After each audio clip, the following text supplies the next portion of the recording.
반갑습니다.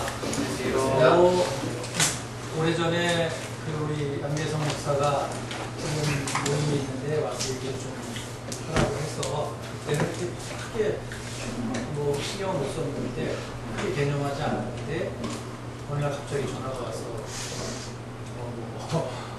얘기를 하더라고요. 또 양 목사 되게 진지하잖아. 네. 그래서 그 진지함을 대놓고 그때 이렇게 얘기할 수 없는 상황이고 해가지고 여기까지 왔어요. 아까 우리 변경수 목사가 날씨 때문에 지난번에 친구들보다 절반밖에 안 한다고 했는데 아마 그 네임밸류겠지. 지난번에 김민우 선생님 하셨고 그래서 내가 왔습니다. 거기에 맞추어서 왔으리라 그렇게 생각을 좀 하고 아까 이름을 쭉 들었는데 그래도 또 이름만 가지고는 내가 여러분을 잘 기억할 수 없잖아요. 그죠? 이렇게 오늘 봐도 내가 다음날 또 잊어버릴 수도 있어요. 그지? 그러나 이제 오늘 여러분이 나에게 얼마나 임팩트하게 자기 소개하느냐에 따라서 내 생명체의 이름을 기억해 볼 수도 있으니까. 그러니까 좀 다시 좀 나눴으면 좋겠는데 요즘에 이렇게 좀 지내면서 여러분들의 심장을 뛰게 하는 가슴을 뛰게 하는 그런 일들이 좀 있었으면 한번 좀 돌아가면서 한번 얘기 좀 해줬으면 좋겠어요. 내가 요즘에 나이 좀 먹어서 그렇지 좀처럼 심장이 뛰지 않는데 여러분들 얘기 좀 들으면서 내 심장을 좀 뛰어보고 싶어요. 그러니까 근데 여러분들은 나보다 젊은 시절을 살고 있으니까 좀 다를 것 같아. 좀 다를 것 같은데 한번 내가 이 근래 살면서 참 이런 일이 혹은 이런 글이 이런 말이 내 가슴에 와서 꽂혔다. 이런 게 있으면 한번 좀 돌아가면서 얘기 좀 나눠봤으면 좋겠어요. 우리 학생들 나중에 왔으니까 우리 여기 지금 아까 충실이라고 했나? 네. 충실? 충실? 시? 충실. 충실.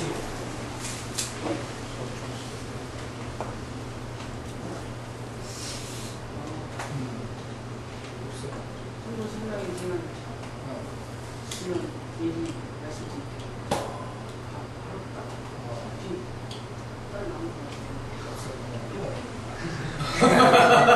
뭔가 이게 내 가슴을 그냥 사로잡는 말이지. 이런 게 있잖아, 그지? 우리 누구 이렇게 좋아하는 여학생 만나면 저렇게나 그 사람 생각밖에 안 나잖아, 그지? 잠꼬 대하다가 튀어나오고. 그래, 한번 나중에 기회를 한번 더 줄게. 우리 그 옆에 친구. 저는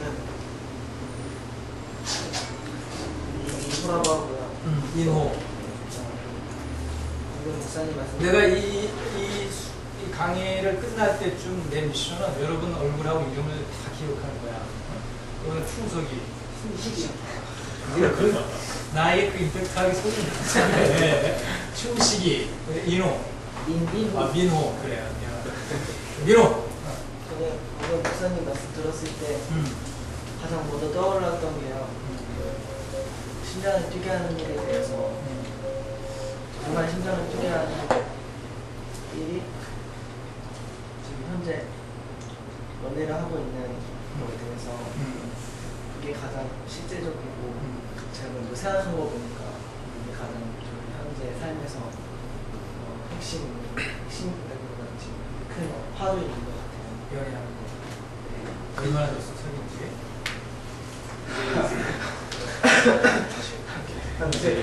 이거 비밀이야? 아니 한 110일? 이렇게 개념하고 날짜로 해야 되는구나. 110일이면 한 4달 보시면 되네. 그죠? 그렇게 좀 생각만 해도 막 그냥 웃음이 막 그렇게 친구 어디가 그렇게 많은데 웃음이 없어요? 혹시 이 친구는 아니지? 모르죠? 알아요? 친구예요. 친구야. 친구구나.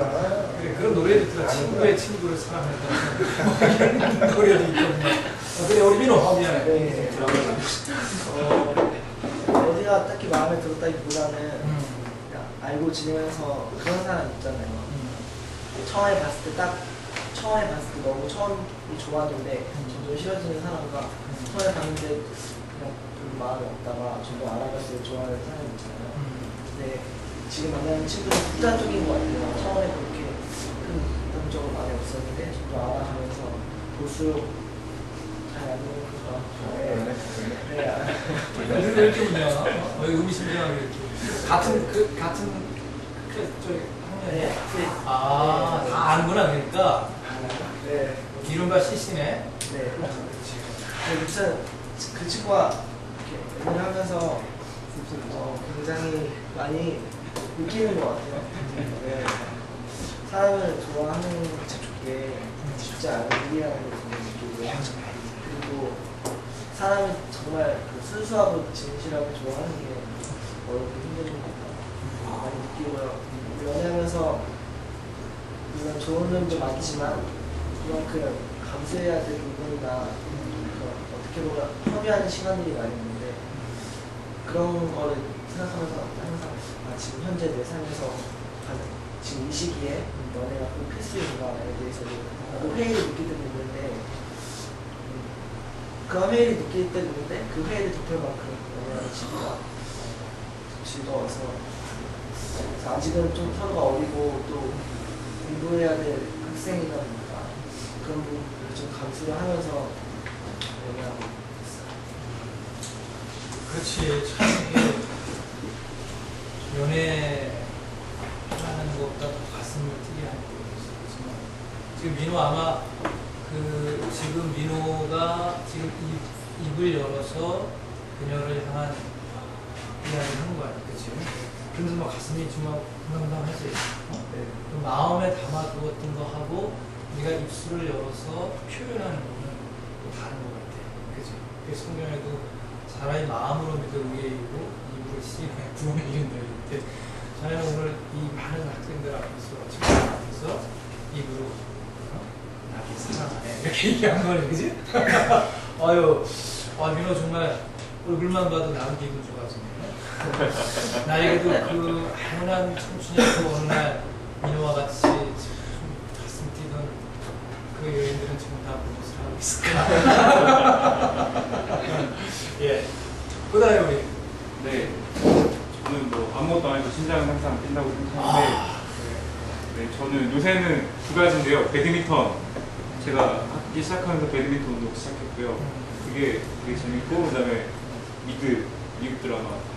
틈날 때마다 보이는데 되게 재밌게 빠져들고 있는데, 배드민턴을 저기 인창 고등학교, 중학교 거기 클럽에서 하고 있는데, 제가 그걸 하게 되는 이유는 두 가지가 있는데, 하나는 일단 운동하면서 체력을 보충하는 거고, 두 번째는 교회 외적으로 일반 사람들의 그런 모임에서 그런 아저씨들, 아주머니들, 그런 사람들이 어떻게 모임을 가지고 있나, 어떤 식으로 그 사람들이 사회활동을 하고 있는 그 모습을 좀 보고 싶어서 운동을 하면서 일부러 교회의 모임이 아닌 교회 밖에 있는 세상 사람들의 모임을 갖고 싶어서 이렇게 배드민턴도 하고 있는데요. 운동 자체도 재밌고 그 아저씨들이나 아주머니들이 되게 아무것도 아닌 그냥 어린 20살짜리 학생 한 명이 와야 되는데 챙겨주는 모습 보면은 되게 재밌는 것 같고 되게 많이 재미 느끼고 있습니다. 네. 아직 이름을 아까 얘기했네. 네, 석성원. 성원이고. 네.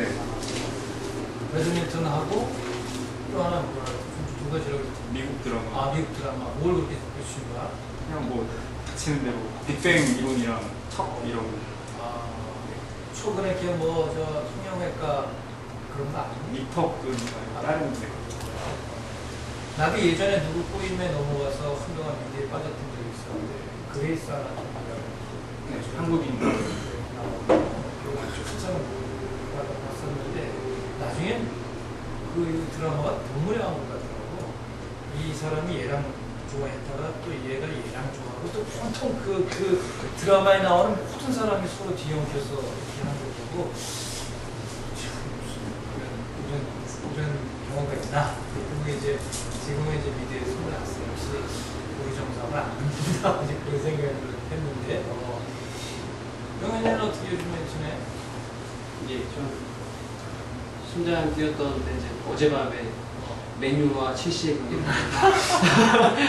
어제 축구. 예, 어제 박지성이 완전 크레이지 모드로 어제 그거 보다가 이제 심장이 뛰는 걸 느꼈고 일하다가 심장이 뛴 건 지난번에 이제 4월 8일 날 그 기도회 할 때 원종단 다 모여서 기도회 할 때 이제 종파나 이런 거 상관없이 생명과 평화를 위해서 사람들이 다 뜻을 모아서 기도하고 함께하는 걸 보고 심장이 뛰고 재미있고 많은 걸 느낀 시간이었어요. 영원히 여기서 일한 지 얼마나 됐지? 파트로 일한 지 이제 1년 1년밖에 안 됐어? 네, 기원이 1년 됐고 생명관에서 일한 지 이제 4개월 이 일이 너한테 됐다고. 왜냐면 난 너가 굉장히 오래 일한 거지. 2년밖에 안 됐구나. 1년 아직 풋내기입니다. 그래. 다음 쌤은 넘어가고. 네, 저는 변희성입니다. 아, 희성이구나. 저는 원래 가장 심장이 뛰던 일은 다들 보시는지 모르겠는데 나는 가수다 혹시 보시나요? 그게 장안의 화제지. 네, 나는 가수다 보면서 그 시간만큼은 그 누구에게도 간섭받고 싶지 않고 뭐 어떤 연락이 와도 일단 잠시 꺼두고 딱 거기만 집중해서 근래 이렇게 미쳐서 이렇게 이거다 다른 거 옆에서 불이 나도 볼 정도로 막 본 적은 처음인 것 같고 그리고 어저께 보셨는지 어제 보면서 이제 박정현이 1등을 했는데 박정현이 부른 노래가 조용필 씨의 이젠 그랬으면 좋겠네 라는 곡을 불렀는데 그 곡 가사를 보니까 가사가 저는 굉장히 좋다고 느꼈는데 뭐 먼 길 떠나는 이에게 가장 중요한 뭐 벽을 찾아 떠나는 이여 뭐 가장 가까운 곳은 결론적으로 뭐 가장 지금 옆에 있다 그거랑 이제 같이 제가 동감한 거는 뭐냐면 제가 항상 생각하는 뭐 명언 격언 이런 거 중에 톨스토이를 기억하는데 가장 중요한 때가 어느 때입니까? 라고 물어보고 제가 지금이다. 뭐 가장 중요한 사람은 누굽니까? 지금 네 옆에 있는 사람이다. 근데 가장 중요한 일은 무엇입니까? 지금 네가 하는 일이다. 하는 것과 그 가사가 이제 먼 길 떠나는 이어 가장 중요한 것은 옆에 있다. 가사가 같이 오버랩되면서 굉장히 어제 특히나 더 심장이 뛰는 걸 느꼈습니다. 나가수의 노래 가사를 보면서 그래 맞아. 그 노래가 사실은 시지 가사가 다 시잖아요. 그렇죠? 나도 어쩌다가 이게 후배들이랑 노래방 가면 이렇게 노래 가사들이 이렇게 화면에 뜨는 거 보면 정말 저렇게 좋은 가사를 가지고 있구나 그런 생각이 드는데 얼마 전에 가사가 나왔던 가사는 연분홍 치마가 그 노래 봄날은 같더라고요. 엑소의 노래인데 그 가사가 아주 기가 막히더라고요. 연분홍 치마가 봄바람에 있는데 그걸 가사를 이렇게 보니까 또 와닿는 그런 이게 우리 또 노래 가사를 충분히 그리고 우리 옆에 네, 저는 이정한이라고 하고요.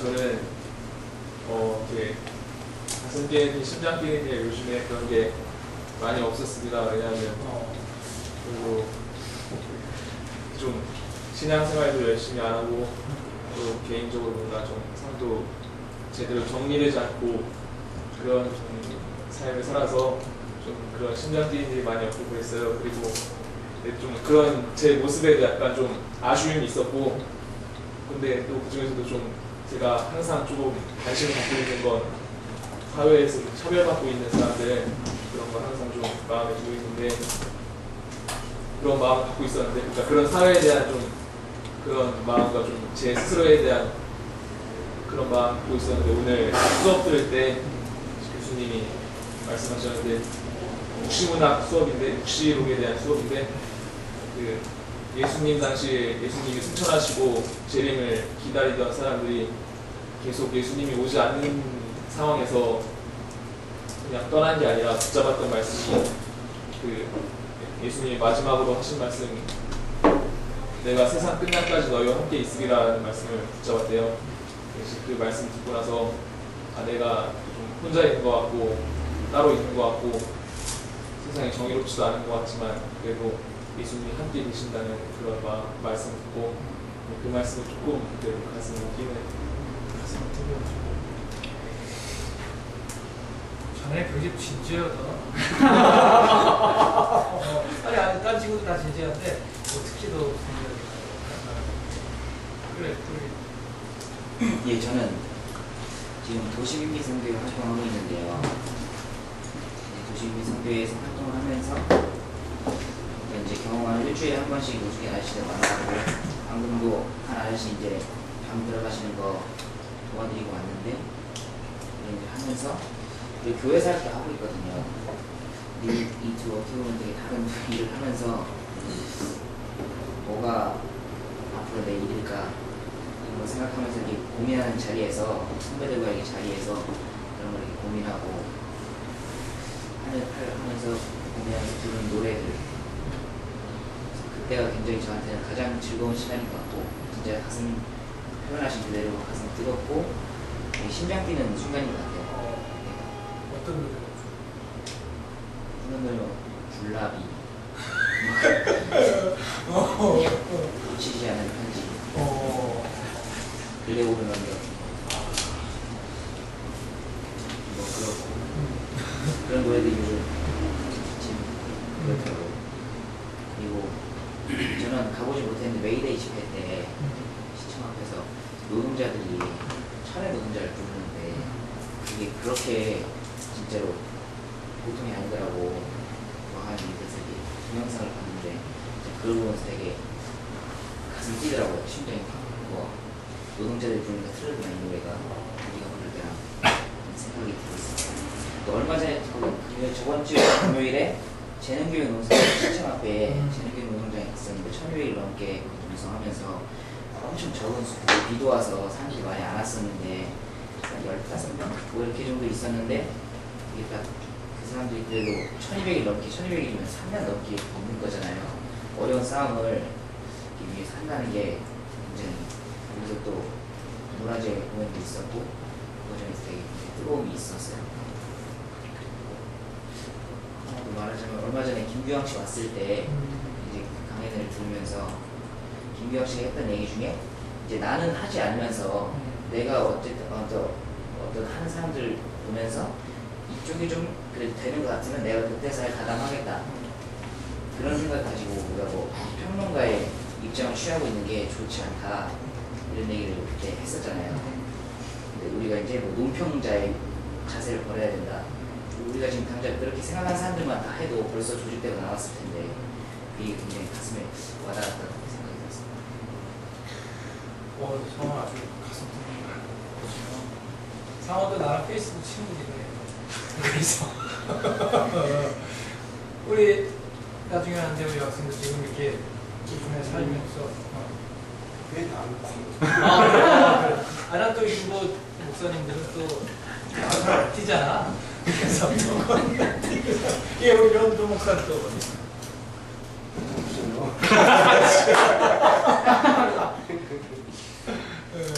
여기 있어요. 나도 생각해봤는데 매년 5월 5일만 되면 어린이날 행사로 나무 공연을 하는데 그거 준비하는 일들이 굉장히 즐거워요. 아니면 노동 나무꾼이 돼서 그 아파트 단지에 이렇게 가지치기 하고 모아둔 나무들을 이제 주워다가 이제 그거를 해요. 근데 요즘은 그 나무를 가지고 가지치기 한 나무를 모아서 뭐 하는 사람들이 많아졌나 봐요. 그 예전에는 아파트 가는 곳마다 이렇게 쌓여 있었는데 이번에는 1시간을 헤매도 아파트 여러 군데 다녀도 싹쓸이 해간 거야. 트럭이 와서 다 가져갔네. 가지치기 할 때. 나는 나무까지는 필요하고. 그래서 포기할 수 없어서 여러 또 나는데 한 군데에서 발견을 했는데 내가 아주 좋아하는 나무를 만났다. 단풍나무가 그렇게 예뻐. 그 가지를 그 시장바닥에 그 할머니들이 나무를 다듬듯이 이렇게 거기 앉아가지고 나뭇가지를, 나뭇잎을 다 뜯어내는데도 이렇게 즐겁다. 그거하고 같은 얘기인데 이게 우리 생태팀, 기완면에서 하는 생태팀 답사를 이제 그 일 때문에 양계성 목사님하고 강화를 한 몇 주 전에 갔는데 돌아오는 길에 강화가 이게 은행나무 가로수가 많아요. 그걸 다 가지치기 했더라고. 근데 한 곳에다가 가지치기 한 거를 길가에 딱 모아놨더라고. 그래서 당장 차를 세우고 그 은행나무는 만나기 되게 힘든 나무예요. 그런데 그게 딱 눈에 띄어가지고 한 30개를 주워왔어요. 얼마나 기분이 좋든지 얼마나 배부른지 여러분은 모를 거야. 근데 나는 이제 필요하면 나무를 잘라서 게 아니라 주워다 하니까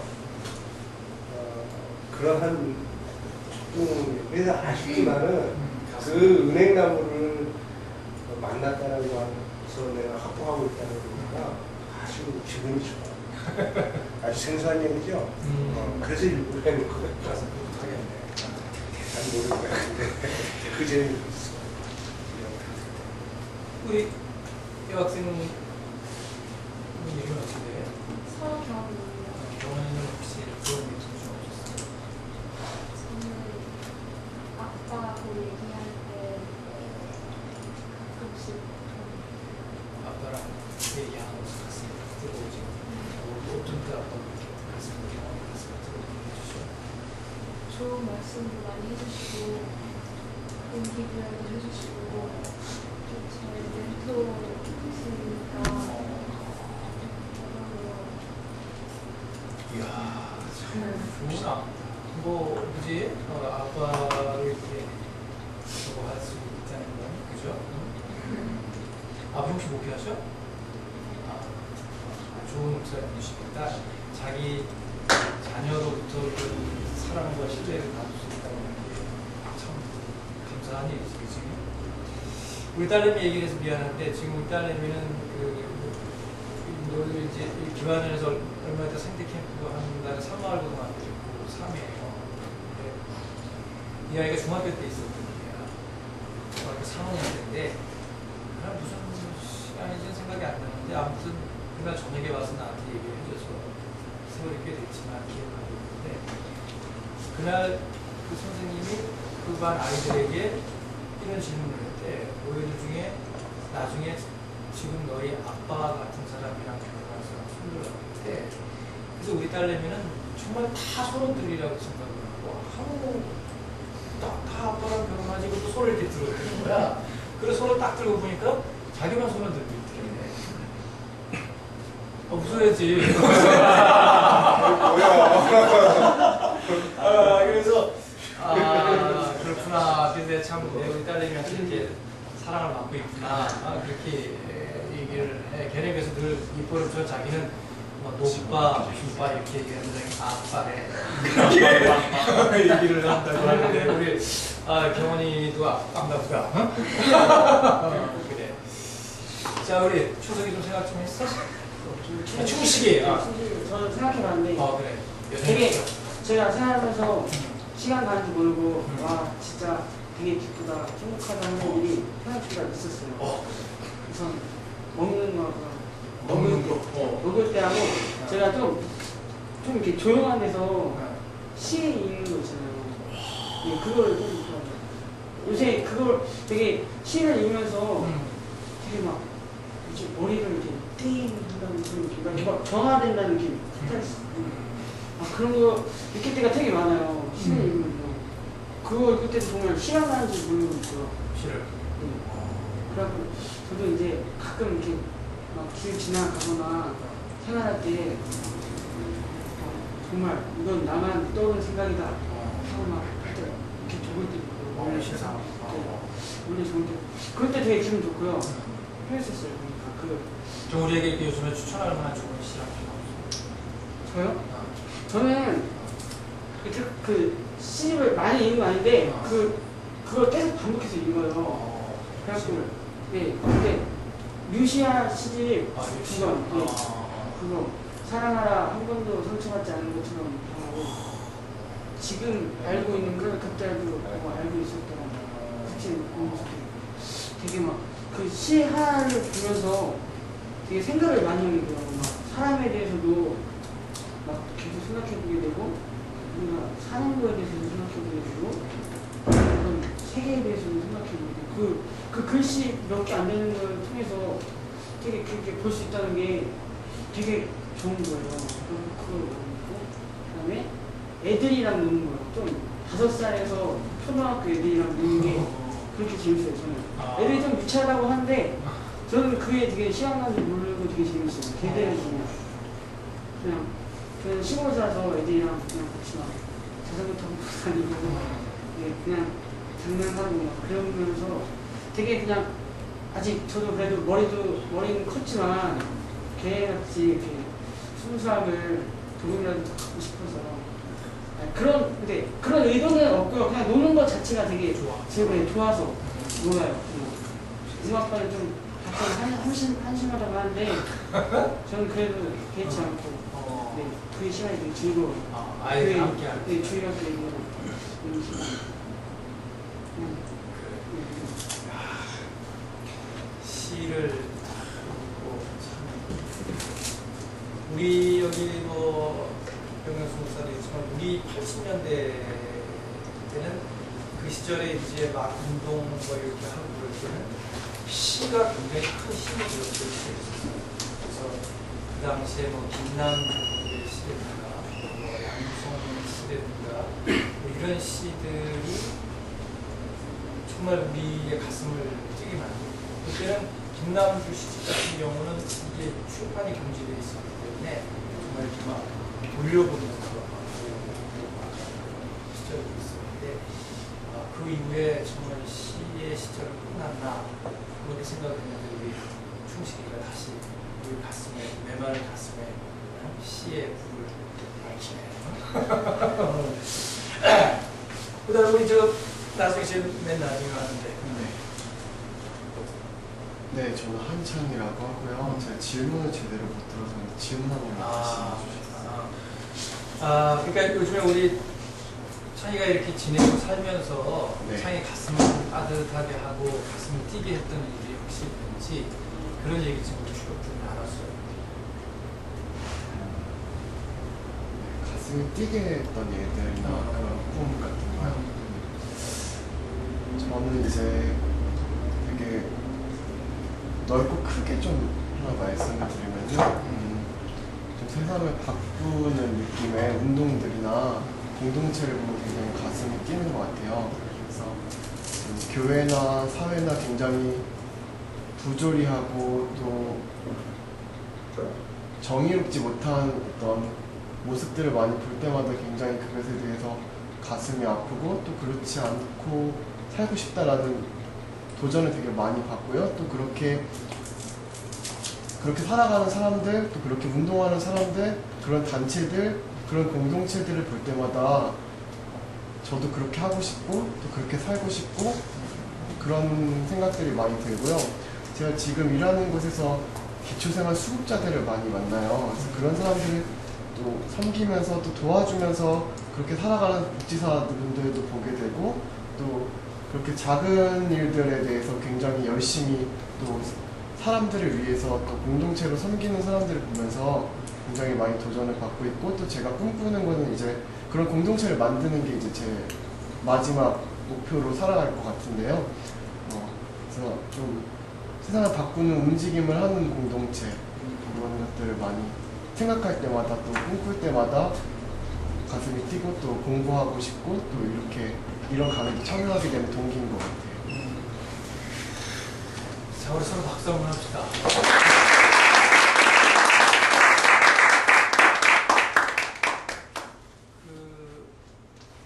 정말 이렇게 분주하게 살다 보면 이런 느낌조차도 우리가 갖지 못하고 살 때가 많죠. 매일 똑같이 반복되는 일상 속에서 이렇게 뭔가 가슴을 설레게 하고 가슴 뛰게 하는 이런 순간을 우리가 놓치며 살 때가 많습니다. 근데 이제 예전에 이게 아마 유홍준 얘기는 아니고 우리 나의 문화유산 납작이라는 그런 히트 문화유산 납작에 썼던 유홍준 선생이 이제 인용한 걸 거예요. 얘기는 하는데 근데 그 유홍준 느낀 만큼 보인다. 그런 표현을 썼어요. 그러니까 똑같이 우리가 같은 장면을 혹은 같은 일을 겪지만 그걸 이렇게 느끼는 사람들에게는 그게 보이는 거죠. 그러나 그냥 아무런 느낌이 없는 사람에게는 그 순간은 나에게 아무런 의미가 없는 순간을 지나쳐 버릴 수도 있다는 거죠. 그래서 그 용주는 우리 문화를 느껴야 그 문화, 그 하나의 우리 문화 예술 속에서 볼 수 있다. 이제 그런 것들을 얘기했는데 그건 꼭 문화유산과 관련된 것뿐만 아니라고 생각해요. 우리 삶에 다 적용할 수 있는 거라고 생각해요. 우리가 느낀 만큼 보이는 거죠.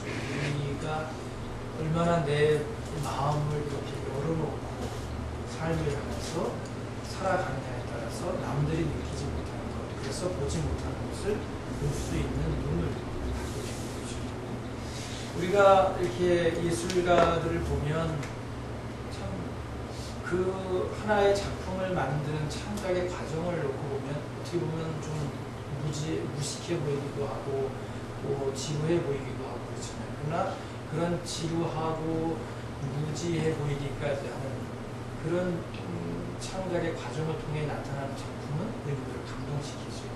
근데 그걸 보면서 나도 저거 봤는데 나도 저런 거 지나쳤는데 하지만 우리는 그 순간을 그냥 놓쳐버린 거죠. 근데 그 예술가에게는 그게 느낌으로 다가왔고 결국 우리를 감동시킨 작품을 만들었던 것 같아요. 그게 나는 우리 젊은이들이 그런 이 세상에 대해서 좀 마음을 좀 이렇게 열어놨으면 좋겠다. 좀 더 이렇게 우리의 마음이 섬세해졌으면 좋겠다든지 이런 생각을 하게 되는데 나는 이제 여러분이 뭐 믿거나 말거나 하겠지만 내가 사실은 여러 가지 핸디캡을 가지고 있는 사람입니다. 우선은 나는 감리교 출신이 아니에요. 지금 이 감리교 목사로 이렇게 지내고 있지만 사실 나는 감리교 출신이 아니에요. 우리 집안이 꽤 여러 대째 기독교인인데 나도 얘기를 전해 듣기를 처음 우리가 신앙의 세계에 발을 들여놓았을 때는 성결교를 시작했다고 하고 그런데 이제 그 이후에 오랜 세월을 장로교회를 다녔습니다. 나도 기억이 나요. 장로교회를 다녔던 기억이.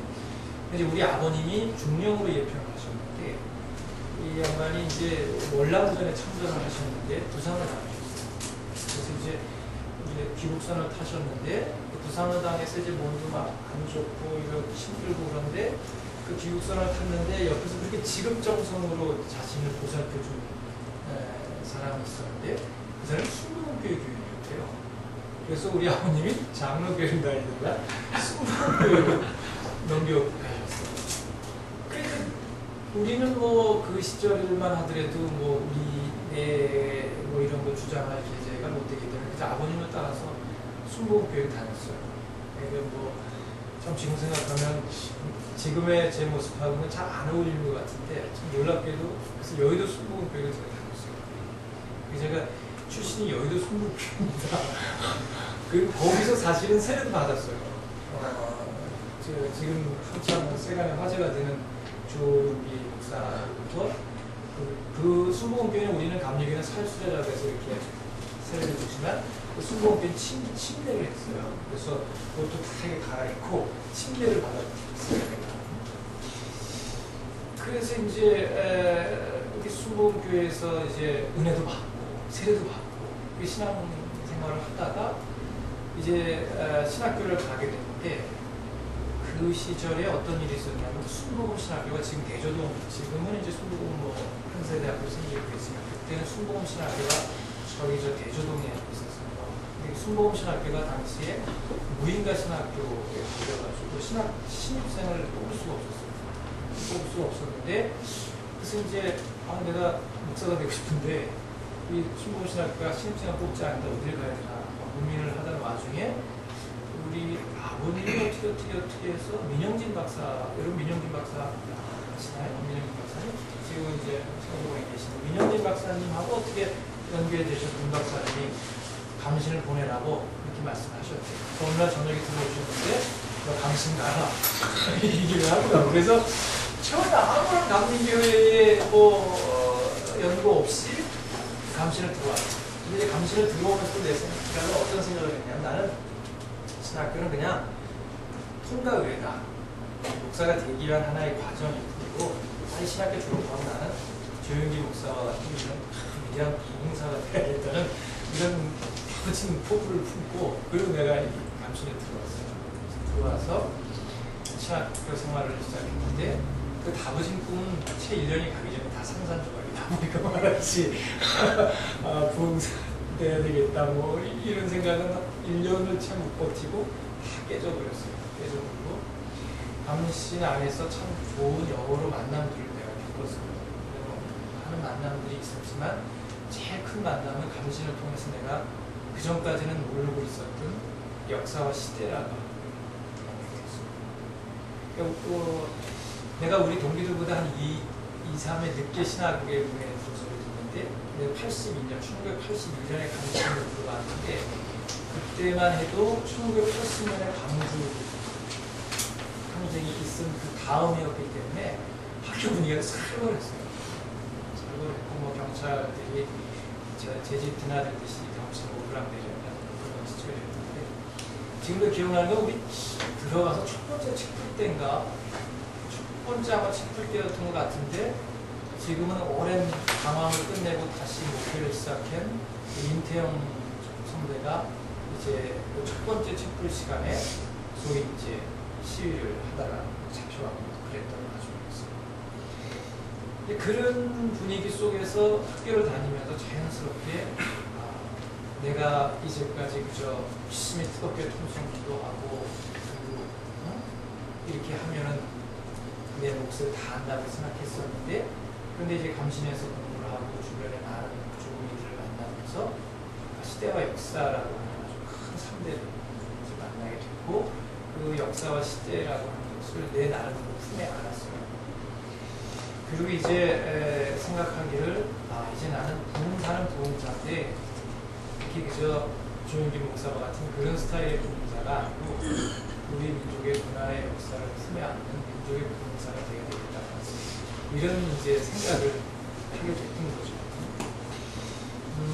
참 그때 학창 시절에 고민이 많았어요. 이게 내가 어떻게 얘기해. 아무튼 비교적 신학이라는 학문 자체에도 굉장히 관심이 많아가지고 그래서 내가 이렇게 열심히 공부를 했었어요.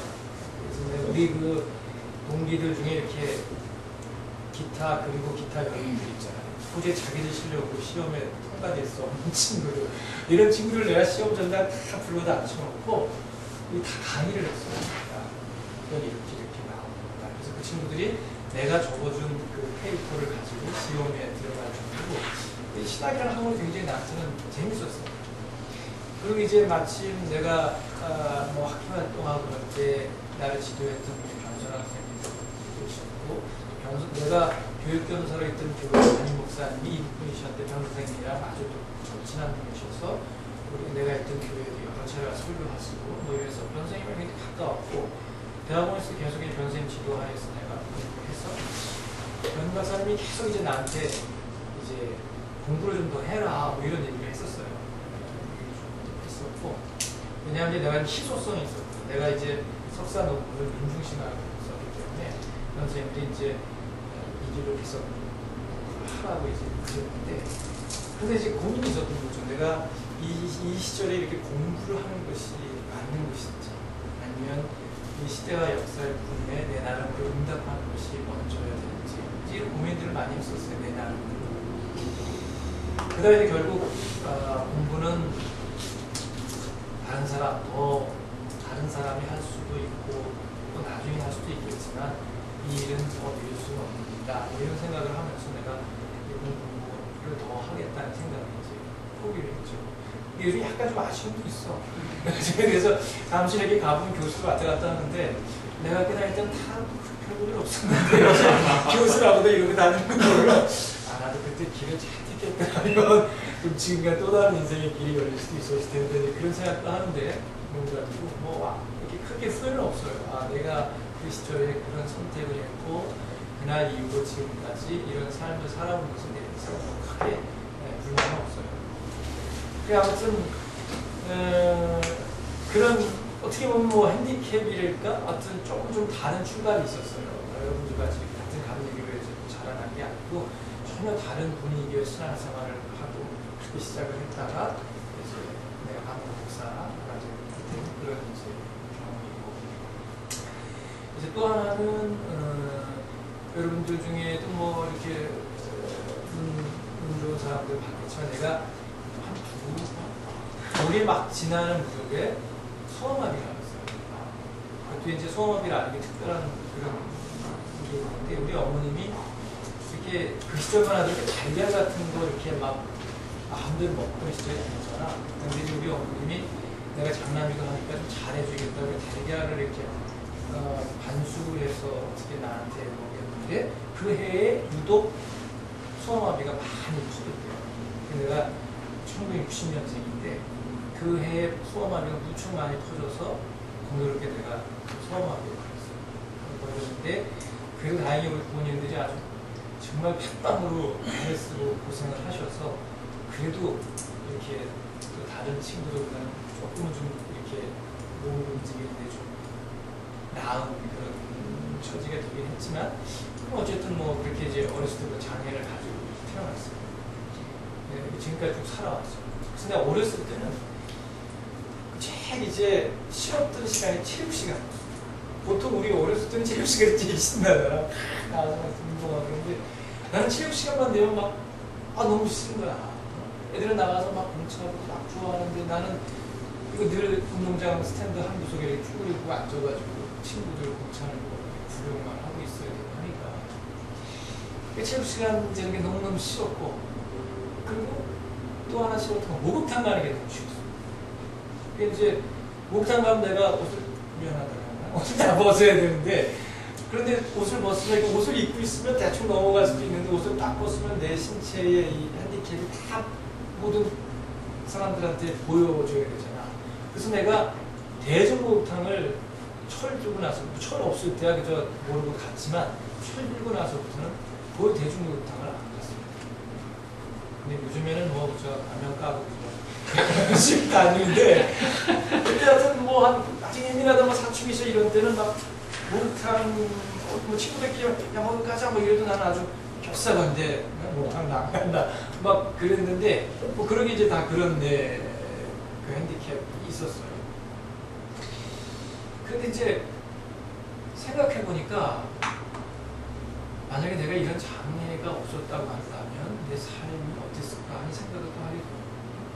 근데 예전에 나도 참 이제 굉장히 좀 다양한 인생의 경험을 거쳤는데 예전에 그 잡지사에서 잠깐 이제 든 적이 있었어요. 지금은 폐간된 생활신앙이라는 잡지사인데 그 잡지사에서 일하다가 집사람 결혼까지 했는데 근데 그 생활신앙 이게 우연히 그 어떻게 서랍을 뒤지다가 테이프 스카치를 카세트 테이프 하나를 꺼냈는데 그게 뭔가 하고 이제 집어넣어 봤더니 옛날에 내가 이렇게 목사님들 몇 사람을 모시고 인터뷰 가담한 내용을 녹음한 거였어요. 오랜 세월이 지난 다음에 그 테이프를 다시 듣게 된 거야. 근데 내가 그 테이프를 듣고 어떤 생각이냐면 싸가지없다. 말을 하는데 너무 싸가지 없이 말을 하는 거야. 그 선배 목사님들이랑 이제 내가 사회를 보면서 이렇게 자담회를 인도하는데 이런 거에 어떤 목사님이 뭐라 얘기하면 이렇게 좀 그렇게 받으면서 얘기를 해야 되는데 그냥 막 치면서 이렇게 막 대받아 치면서 얘기를 하는 게 지금 안에서 목사처럼 그렇게 그냥 막 그리고 막 날이 서가지고 막 그냥 내 자기가 여기까지 올라와가지고 그냥 얘네들 뭐 나이만 되지 뭐 제대로 사냐 이런 거 같은 거. 그러니까 그게 오랜 세월이 흘렀는데 목소리 속에가 드러나는 거야. 아, 내가 이런 놈이었구나. 그런 생각이 들더라고. 하여튼 그저 기고만장했던 것 같아 그 시절에. 그래서 그걸 딱 이제 그 테이프를 들으면서 아 내가 이랬어. 그런데 정말 내가 이렇게 그나마 그래도 이 정도 된 거는 내가 이런 하나님 나에게 귀한 장애 축복을 주셔서 그래서 그나마 좀 이렇게 사람이 됐구나 하는 생각도 안 미안. 근데 여러분 내가 그 이왕에 얘기한 게 혹시 주변에 장애를 가진 사람들 보면 내가 이런 얘기 좀 해보고 싶어요. 그 장애를 가진 사람들 굉장히 예민하거든요. 예민해서 여러분도 신기하지 이렇게 다리를 절거나 아니면 이렇게 좀 휠체어를 타거나 하면 이상하지만 가능하게 눈을 이렇게 좀 구경 안 해주는 게 좋은 것 같아요. 그러니까 이제 그 장애를 가진 사람들은 그런 시선 하나하나가 정말 칼같처럼 이렇게 다가오거든요. 그러니까 좀 여러분 좀 궁금하고 신기해도 그런 장애를 가진 사람들 보면 그냥 애써 모른 척하고 지나가주는 게 그 장애를 가진 사람들에게는 큰 도움이 되는 것 같아요. 이렇게 자꾸 한 번 더 보면 여러분들은 측은지심으로 본다고 해도 그 장애를 가진 이들에게는 그게 굉장히 부담스러운 시선이 있거든요. 그러니까 이렇게 보면 이렇게 그냥 아무것도 양 이렇게 지나가 주는 게 어떨까 하는 생각이 좀 들고 그리고 섣부르게 도와주겠다고 나서는 것도 또 그 사람들한테는 좀 부담스러울 수도 있어요. 그러니까 그 장애를 가진 사람들이 도움을 달라고 할 때는 여러분이 즉각적으로 좀 도와주면 좋을 것 같아요. 근데 굳이 그렇게 표현하지 않는데도 이렇게 또 많이 또 이렇게 오지랖 넓어서 이렇게 도와주겠다고 하는 것도 썩 그 사람한테는 유피하지 않게 될 수 있다는 거예요. 까다롭지. 뭐게 까다롭냐 그럴 수 있겠지만 내가 장애를 가진 사람이다 보니까 지금은 이제 좀 나이도 먹고 이제 좀 많이 철판을 깔아서 좀 그런 이제 고비를 몇 번 넘겼지만 그런 느낌이 좀 있더라고요. 그래서 혹시나 여러분 주변에 그런 장애를 가진 사람들이 있으면 내가 한 얘기를 이렇게 좀 기억했다가 이렇게 그 사람이 좀 도움을 달라고 하면 좀 옆에서 적극적으로 도와주되 그렇지 않으면 그저 이렇게 그냥 아무 일도 아닌 사람 아닌 것처럼 지나가주는 게 좋겠다는 생각이 들더라고요. 이제 그런 이제 하여튼 내가 우리 감리교회 출신이 아니라고 하는 그런 핸디캡 또 내가 어렸을 때부터 장애를 가지고 태어났다고 하는 그런 핸디캡 또 하나는 내가 목회를 하면서 운동권이라고 하는 핸디캡 내가 이제 처음 목회를 나가게 가운데 영월당을 내려갔는데 나는 이제 30이 될 때까지 서울에서 쭉 살다가 30이 되면서 이제 강원도 영월에 말씀을 그런데 그러니까 정말 농촌 생활이라고 하는 걸 아무것도 모르는 중에 서울 촌놈 없는 상태에 내려갔어요. 내가 살던 데가 그 동강이 인위적이었는데 근데 거기 이렇게 있으면 하루에 버스를 5번 들었어요. 그때만 해도 우리 지방, 영월 지방에 차가 있는 교회가 정말 5손가락 안에 꼽을 정도였어요. 대부분의 교회들은 차가 없고 좀 있다는 데가 오토바이죠. 그런 시절이었어요. 근데 우리는 아무것도 없어서 오로지 그 5번 들어오는 버스만 목이 빠지게 기다렸는데 근데 그 버스가 딱 들어왔다가 우리 집 앞을 지나서 다시 영월 시내로 나가는 게 한 저녁 7시쯤 되면 나가요. 그럼 여러분 생각해봐. 서울에서 저녁 7시면 이제 무엇인가 새로운 세상이 이제 뭔가 삶의 이런 게 일어나는 시간인데 거기는 딱 7시에 버스가 나가면 그래서 이렇게 밥을 먹다가 버스가 나가는 소리가 나면 진짜 뛰어나가서 그 버스에 집어타고 나가고 싶어요. 그게 막 답답한 거야. 그냥 뭐 진짜 왜 마음이 좋아 그냥 막 시간 가는 줄 모르고 서울에서는 그렇게 지내다가 밤이 딱 해가 치면 동네도 완전 스톱이야. 그런 동네에 살았어요. 그리고 텔레비전 유선도 안 나와. 그 워낙에 깡촌이었어. 그래서 나는 그 시절에는 비디오가 유일한 날이었어요. 결혼할 때 우리 집사람이 가져온 12인짜리 텔레비전에다가 비디오 데크가 있어가지고 맨날 영월 시내 나가서 이제 비디오 밀어다 보는 게 유일한 날이었어. 근데 아무튼 그때 버스가 딱 지나가면 진짜 정말 막 여기서 막 뛰어나와. 뛰어가지고 버스 타고 서울 올라가고 싶어. 가서 친구들 만나고 그러고 싶어. 그런 게 있었어. 근데 지금 생각하면 용케도 잘 버텼어. 근데 이제 그렇게 이제 농촌 생활을 하다가 거기서 참 많이 싸웠어요. 희한하게 오래 있지도 않았는데 토요일들이 많아.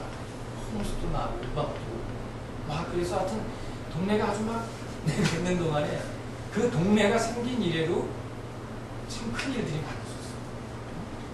그래서 그 동네가 생긴 이래로 도지사도 왔었고, 뭐 군수도 왔었고, 하여튼 뭐 내노라 하는 사람들이 다 왔었어요. 뭐 주민들이랑 함께 음악 보상 싸움도 하고, 뭐 수제 보상 싸움도 하고 이러면서 그래서 막 이제 그런 사람들이 온 거예요. 많이 뭐 재밌는 일이 많이 있었는데, 근데 그러다 보니까 이제 아예 이제 그 동네에서 이제 내가 운동권 빨리는 전도사라고 얘기하고 막 거의 심지어 우리 지방에 이제 목사님 한 분 계셨는데 그분이 나중에 봤더니 어떻게 경찰 출신이래. 경찰 출신인데 전화가 온가 어느 날은 전화해서 전도사 뭐 어쩐다며 하지 마 그러구나. 뭐 지금은 모르겠는데 그때만 해도 내가 뭐 혈리 방장한다니까. 그래서 뭐 내가 막 전화기가 부서지냐 소리 그따위 소리가 하려고 막 그러고 그랬는데 아무튼 그날 이래로 아주 오랫동안 뭐 지금까지도 이제 내 꼬리 표지에 운동권 빨갱이 전도사 목사 이런 이름이 계속 들더라고. 그 내가 김국도 목사를 초대했던 것 중에 하나가 김국도 목사가 처음에 와서 했던 게 감리교회에 있는 뭐 200명의 빨갱이들을 어떻게 하겠다고 그래가지고 혹시 내가 그 속에 들어있지 않을까 해가지고 항상 내가 좀 걱정을 많이 했었는데 물론 뭐 그렇진 않겠지. 난 200쯤 될 테니까 그렇긴 한데 그렇게 이제 쭉 지내왔어요. 이제 뭐 핸디캡이라고 그래야 되나? 어떤 뭐 내 지금까지 살아온 삶을 규정 지어준 프레임이라고 할까? 그렇게 살았어요. 그렇게 이제 쭉 살아왔는데 근데 이제 얼마 전에 목회를 그만뒀어요. 내가 이제 그 영월에서 목회하고 김포에 와서 지금 그만둔 교회 17년 동안을 내가 그 교회에서 목회했어요. 그런데 지난 2월 마지막 주일로 사임을 하고 이제 지금 하는 고난을 좀 만들고 함께하는 모임 이 풀타임으로 이제 하기로 이제 마음 먹었어요. 그때 고민을 참 많이 했어요. 내가 이제 그 전에 2002년부터 6년 동안 고난 충무를 했었어요.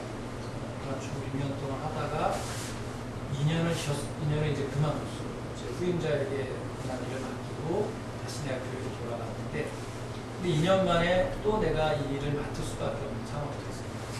그래서 이제 다시 부족을 2년 만에 다시 일을 하게 됐는데 그러면서 굉장히 갈등이 되더라고요. 야, 어떻게 언제까지 교회에 이렇게 해를 끼쳐야 되는가. 그 전에 그만두면서 이제 내가 고난을 그만두고 이제 교회를 열심히 하겠습니다. 그렇게 얘기를 했는데 또 이걸 하겠다고 나서야 되는데 심정이 참 예전에 처음 고난 충을 하겠다고 나갔다고 또 느낌이 좀 다르더라고요. 이제 그런 고민도 좀 있었고 그리고 또 하나는 이런 거였어요. 이제 내가 고난 충을 그만둘 때 여러 가지 일들이 있었는데 그중에 결정적인 것 중에 하나는 내가 그 교회에서 세례주고 이렇게 길렀던 젊은 집사들 몇 사람이 나도 모르는 사이에 무슨 이상한 사람을 불러다 성경 공부를 하고 있었는데 몇 달이 되도록 나는 전혀 몰랐던 거예요. 자기들끼리 이렇게 어떤 여자 전도사를 불러다가 놓고 성경 공부를 했는데 난 전혀 모르고 있다가 어떻게 그 집사 딸내미하고 어떻게 얘기하다가 뭐 아빠 어디 갔어요? 뭐 이래서 알게 된 거야. 그러니까 내가 굉장히 충격이 큰 거야. 다른 사람들도 아니고 내가 평소에 이렇게 굉장히 신뢰하고 나름대로 하던 친구 집사들인데 그렇게 했더라고. 그래서 내가 한 번씩 다 불러다 놓고 물어봤지. 너네가 왜 이렇게 했냐? 이렇게 얘기를 했더니 막 하나같이 대답이 교회를 더 열심히 하고 싶어서 그랬다는 거야. 그래서 막 갈급해서 그랬다고. 그런 얘기를 괜히 내가 죄를 짓는 것 같아. 이렇게 뭔가 교회를 더 열심히 하고 싶어서 마음이나 갈급한데 담임 목사님 맨날 바깥에 나가서 딴 일만 하고 다닌다는 게 너무너무 교인들한테 안 되겠다는 생각이 들어서 내가 이제 뭐 다른 이유도 있지만 그만두고 이제 교회를 돌아갔어요. 그래서 나는 그때 들어가면서 교회를 돌아가면서 그런 생각을 했어요. 내가 시간만 충분하면 나도 다른 사람들처럼 목회를 잘 할 수 있을 거다. 그런 생각을 했어요. 시간만 나에게 주어진 거예요. 그리고 이제 들어간 거예요. 공연하는데 춤을 그만두고 들어갔는데 그런데 한 1년 정도 지나니까 깨닫게 됐어요. 이거는 시간으로 해결되는 문제가 아니라 그런 생각을 했어요. 시간이 나에게 많이 주어진다고 해서 내가 이 교회를 예전보다 더 잘할 수 있는 건 아니구나. 그래서 저는 그런 생각을 하게 됐어요. 그건 뭐냐 하면 이게 교회 로컬 목회를 통해서 이렇게 자기의 삶을 해가는 그런 경우도 있지만 나 같은 사람은 그런 거는 아니구나. 나는 좀 다른 스타일이구나. 그런 생각을 했던 거예요. 그러면서 이제 고민을 한 거지. 교회도 내가 또 이렇게 바깥에 나가서 일을 하는 모습을 보여주는 게 적절치 않기도 하거든요. 또 이제 남은 내 삶이 내가 이제 글쎄 내가 이제 한 앞으로 몇 년을 더 일을 하게 될지 모르겠지만 앞으로 한 10년, 길게 잡아 10년인데 그 남은 10년의 삶을 어떻게 살아야 될까 그런 고민도 되는 거예요. 그냥 늘 지금까지 해오던 것처럼 그냥 하나는 교회에 이렇게 걸쳐놓고 또 하나는 이렇게 해놓고 이렇게 또 이렇게 할 건지 아니면 정말 내 남은 10년은 내가 내 가슴을 뛰게 하는 그런 일을 하면서 내 남은 인생의 시절을 보내야 할 것인지 이제 그런 고민이 분명히 됐어요. 하지만 뭐 나이가 50이 넘은 내가 아이들이 이제 다 자라고 이런데 내 꿈만 쫓아갈 수는 없잖아. 내가 아직 20대다, 30대다, 아니면 더 양보해서 40대다. 그래도 또 모르겠는데 그런데 내가 50이 넘어서 그냥 내 꿈을 쫓아서 탁 뛰쳐나간다고 하는 게 참 그게 또 단순한 문제는 아니에요. 언젠가 그 누굽니까 저 동아일 기대하다가 그 소설가 김문희가 그런 얘기했는데 밥 먹고 사는 일에 눈물 겨우 진지하다는 얘기 했었어요. 밥 먹고 사는 거 이게 얼마나 진지한 일이가 그런 얘기도 했는데 정말 그런 문제도 걸리더라고요.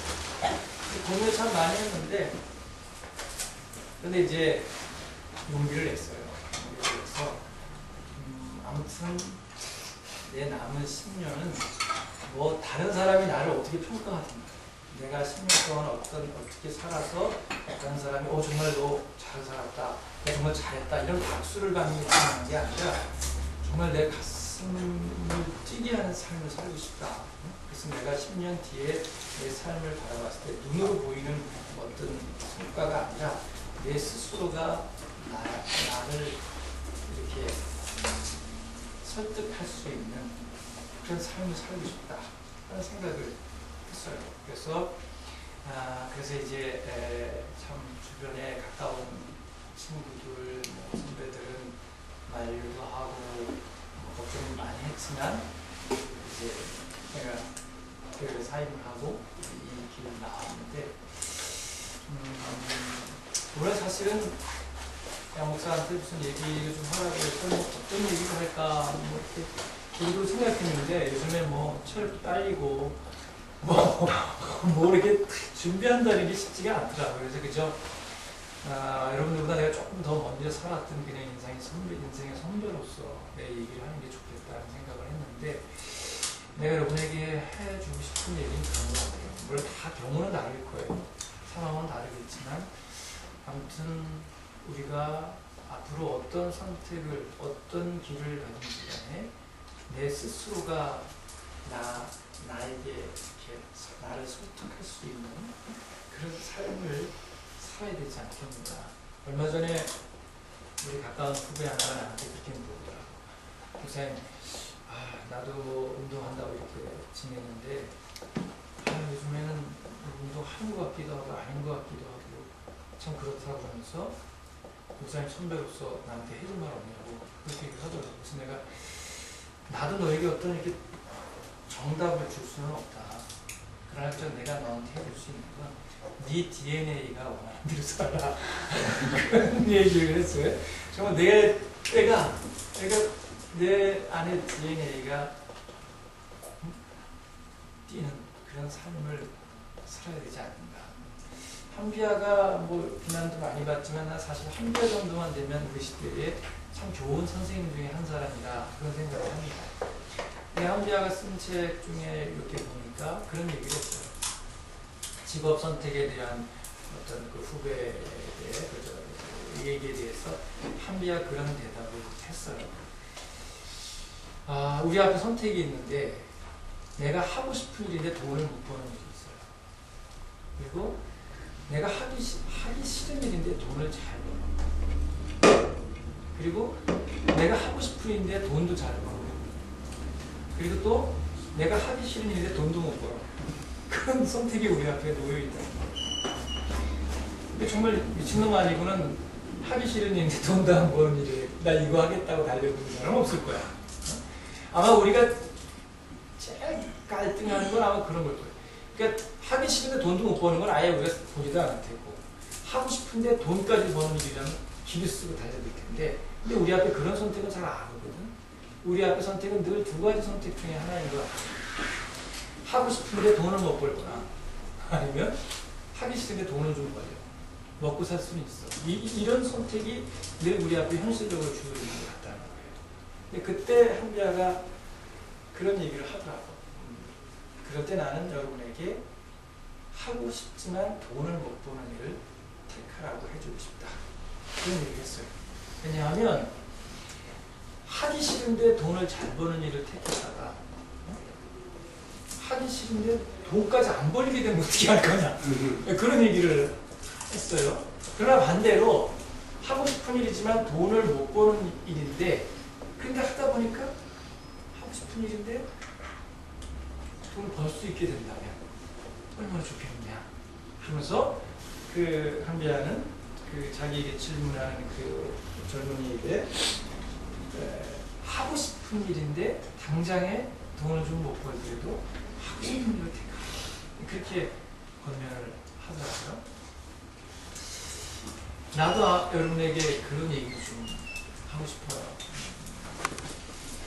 여러분들 앞으로 이제 신학교 졸업하고 목회를 하게 되고 여러 선택들이 누구에게 되는데 어떤 선택을 하든지 간에 정말 내가 하고 싶은 가슴을 이렇게 내 가슴을 뛰게 하는 그런 일들을 하는 삶을 살았으면 좋겠다.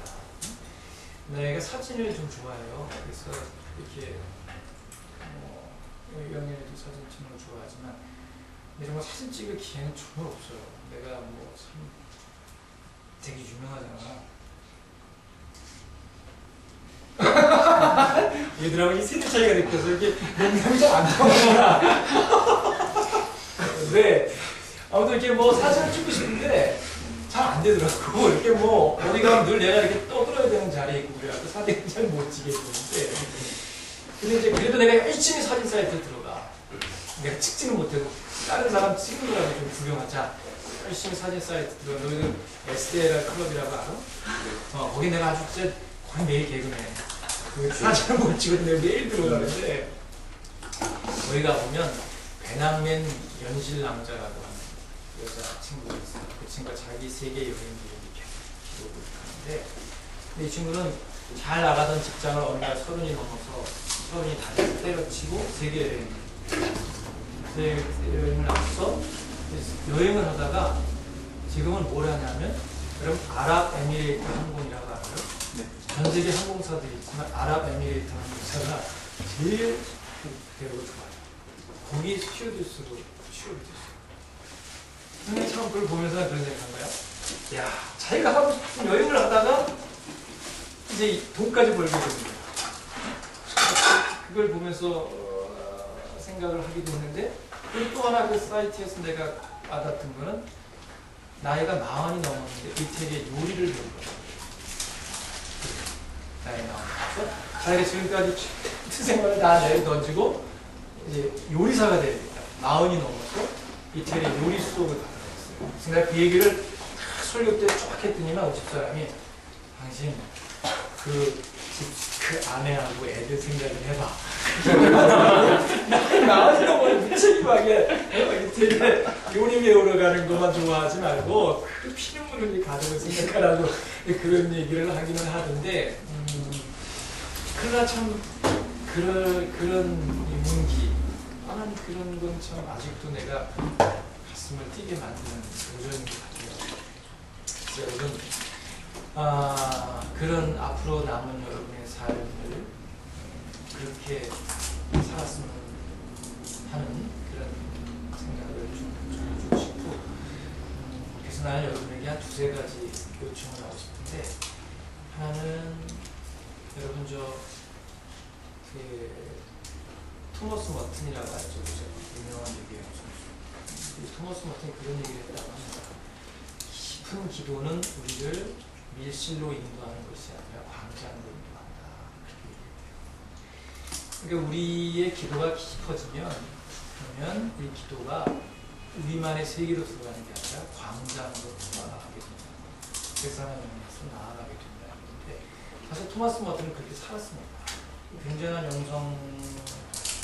영성가이기도 하지만 머튼의 특히 그의 후기로 그 삶의 생애의 후기로 갈수록 머튼은 베트남 반전 운동이든가 이런 운동에 아주 적극적으로 뛰어들었고요.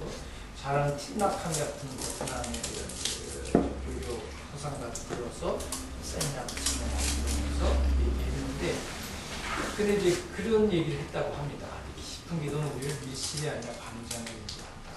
그렇게 얘기했는데 난 우리 신학생들이 늘 아까도 얘기했지만 좀 이렇게 다른 사람들보다는 예민한 그런 감각을 가지고 있어야 된다고 봐요.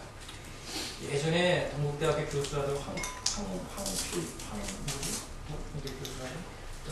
황아무개 교수가 있습니다. 난 이거 우리 황인근 목사라고 후배한테 들은 얘기인데 동국대 교수하는 그 황아무개 교수가 당신이 와서 철학을 가르친 적이 있다는데 근데 이제 그 황 교수가 한번 그런 얘기를 했대요. 자기는 신학생들이 술 먹는 건 이해하겠는데 신학생이 아닌 놈들이 술 먹는 건 이해 못하겠다. 그런 얘기를 하더라는 거야. 정말 신학생들이야말로 정말 고민이 얼마나 많으냐. 세상을 떠나야 되는 그런 고민을 가진 신학생들이 술에 쩔어 사는 건 내 이해하겠다. 그러나 이 일반 대학생 애들이 이렇게 술을 먹는 건 자기 이해 못하겠다. 그런 얘기를 했다고 하는데 아무튼 참 그런 좀 마음을 가져야 되죠. 그래서 칼 바우스도 그랬다며 모든 그리스도인들의 한 손에는 성서, 한 손에는 신문을 가지고 있어야 된다. 그래서 세상과 소통해야 된다는 이야기를 했다고 하는데 우리가 지금 한국교회가 이렇게 세상의 도마에 이렇게 조롱거리가 된 것 중에 하나도 소통을 거부했기 때문에 그죠? 자기만의 세계 속에 들어가는 순간, 밀실에 들어가는 순간 한국 기독교가 돌아올 수 없는 다리를 건너가다 이런 생각을 하는데 그래서 장차 한국교회를 짊어져 나갈 우리 귀한 후배들이 좀 소통하는 그런 사람들이 되었으면 좋겠다 생각하고 그러기 위해서 최소한 우리가 시사주간지 하나는 꼭 봐야 될 것 같아요. 시사주간지 요즘에 좋은 것도 많이 나오는데 신의 이치기 같은 사람 보지 말고 나 같은 사람은 그런 거 봐도 돼. 그런 사람은 근데 그런 거 보지 말고 시사주간지 하나 정도는 여러분 구독하면서 지금 시대가 무엇으로 아파하고 무엇이 문제인가 이런 것에 대해서 늘 날카로운 의식을 가져야 된다고 봐요. 그리고 여러분 힘들어도 책 읽고 글 쓰고 이런 것들을 우리가 해야 됩니다. 예전에 여러분 선배들 같은 경우는 운동한다는 것에 대부분이 학습하고 공부하는 거였어요. 운동권 부르면 나가서 팔뚝 들고 이런 것만 생각할지 모르지만 사실은 그 운동의 태반이 다 공부하는 거였어요. 우리 사회가 어떤가, 이 사회를 변화시키기 위해서 무엇을 해야 되는가 이게 공부하고 연구하고 학습하는 게 운동의 태반이었어요. 근데 오늘 우리 시대가 너무 이렇게 눈에 보이는 비주얼화 이런 거에 이렇게 빠지다 보니까 이렇게 연구하고 공부하고 독서하고 이런 풍조들이 이제 사라지는 게 좀 안타까운데 우리 그런 진지함을 좀 회복하고 이게 좀 열심히 책 읽는 습관을 좀 가져야 된다고 생각해요. 나는 요즘에 이 책을 좀 읽고 있어요. 원전을 먹는다. 이런 책을 읽고 있는데, 여기 뭐, 기완형 독서기자 책 포기에도 있더만. 사실 이 사람 책을 난 예전에 한번 아주 오래전에 읽었어요. 누가 존웨인을 쓰는가. 그 책을 읽은 적이 있는데, 이게 오래전에 나온 책이 아니라 요즘에 다시 후쿠시마 원전 사고를 하고 나서 다시 이제 재발간이 됐는데, 아무튼 여러분, 안 읽더라도 이렇게 오며 어디 갈 때 책을 꼭 하나씩 들고 다니면서 틈날 때마다 이렇게 읽어봤으면 좋겠다는 생각을 하고요. 그래서 아무튼 책 읽는 습관, 그 다음에 글을 쓰는 습관 중요해요. 우리가 생각은 막 그냥 지금도 막 그냥 우주 공간을 막 떠돌잖아요. 그죠? 그러나 이 생각이 언어로 이렇게 얘기되는 순간 한 번 정리가 되잖아요. 언어거든요. 그러나 그 생각이 정말 하나의 포럼을 갖게 되는 건 이제 언어를 통해서도 한번 정리가 되지만 글로 쓰여지게 될 때 비로소 하나의 생각이 자기 꼴을 갖춘다고 생각해요. 그래서 글을 쓰는 일이 뭐 나에게도 여전히 지금 숙제입니다. 어려운 거 정답받은 거 끙끙 앓는데, 근데 우리가 책을 많이 독서도 필요하지만 그 글을 쓰는 훈련을 좀 많이 해야 될 것 같아요. 글을 쓰는. 그래서 그래야 내 생각이 정리가 돼요. 내 생각이. 이렇게 머릿속에만 두고 말만 가지고는 안 되고 글을 써내면서 내가 이런 생각을 하게 되구나. 이런 생각을 지금 내가 하고 있구나. 이렇게 확인하게 되기 때문에 글 쓰는 훈련들, 글 쓰는 훈련을 위해서 제일 좋은 건 여러분, 이런 책은 사기가 좀 아깝긴 해도 도서관을 이용하든지 해서 문학 평론서를 많이 보세요.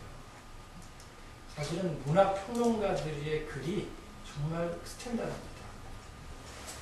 글들 많이 쓰지만 그 문학 평론가들의 그 글은 정말 아주 뭐라 그럴까 이렇게 군더더기 없는 그런 글들을 쓰거든요. 그래서 여러분들 이렇게 도서관 같은 데 가서 평론가들이 쓴 책들을 빌려다가 한번 쭉 읽어보세요. 글을 어떻게 써야 되는지. 자기만의 같은 글의 그 형식이 이제 익숙해지게 되면 훨씬 글 쓰는 게 좀 편해지죠. 그래서 나는 여러분들에게 권하고 싶은 거는 문학 평론서를 좀 찾아가 보면 좋겠다 생각하고요.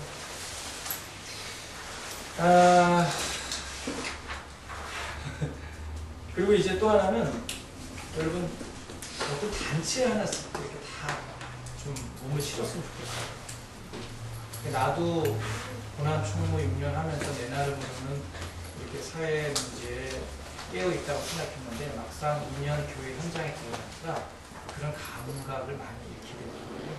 그래서 우리 교회 사역도 바쁘고 공부하기도 바쁘겠지만 우리 주변에 좋은 일 하는 단체들이 많잖아요. 여기 지금 기관도 있고 한데 이런 여러분들의 생각 앞으로 내가 어떻게 살아야겠다는 이런 방향과 이렇게 연결될 수 있는 단체 같은 데 좀 가입을 해서 그 단체를 통해서 여러분의 생각의 폭과 깊이를 더 깊고 넓게 할 수 있으니까 우리 신학생들이 그런 경험들을 좀 가졌으면 좋겠다 그런 생각을 합니다. 자, 오늘 너무 길게 떠들었는데 오늘 이렇게 얘기하고 오늘 여러분 만나서 반갑고요. 나도 또 다른 경도 만나는 친구들이 있는데 여기 또 이렇게 또 다른 친구들을 만나니까 또 반갑네. 여기까지 하겠습니다. 고맙습니다.